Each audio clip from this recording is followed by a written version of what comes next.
upande wetu sisi kama wachezaji tumejiandaa vizuri na tuko tayari kwa ajili ya mchezo wa kesho. Pia tunaelewa umuhimu wa mchezo wa kesho, na pia tunatambua thamani kubwa ya mchezo wa kesho. Tunacheza na Singida, timu ambayo pia tunaweza nao ligi moja, timu kubwa. So sisi kama wachezaji tuko tayari na tunaamini tunaweza tukashinda katika mchezo wa kesho ikiwa tutafuata maelekezo ya mwalimu pia na kutumia nguvu zetu sisi kama wachezaji.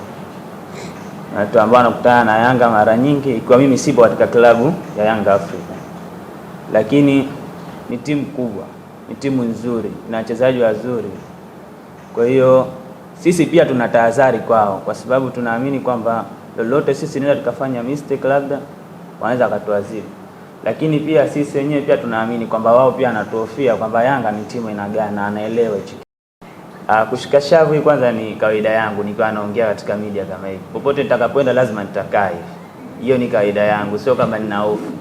Singida si mara ya kwanza nimekucheza nao. Nimecheza nao nilipokuwa nipo JKU, ilikuwa nusu finali, ilikuwa Muungano Cup na tukafunga kwa penalty.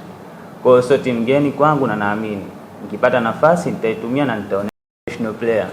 Anaamini kwamba yeye mwenyewe kwa tayari ndio wote. Yaani anatamani mechi kubwa kama hii, mwalimu nipe na mimi nikuonesha nilichokuwa nacho. Kwa hiyo naamini mwalimu akinipa nitamuonesha zaidi ya kile nilichomuonesha mwanzo.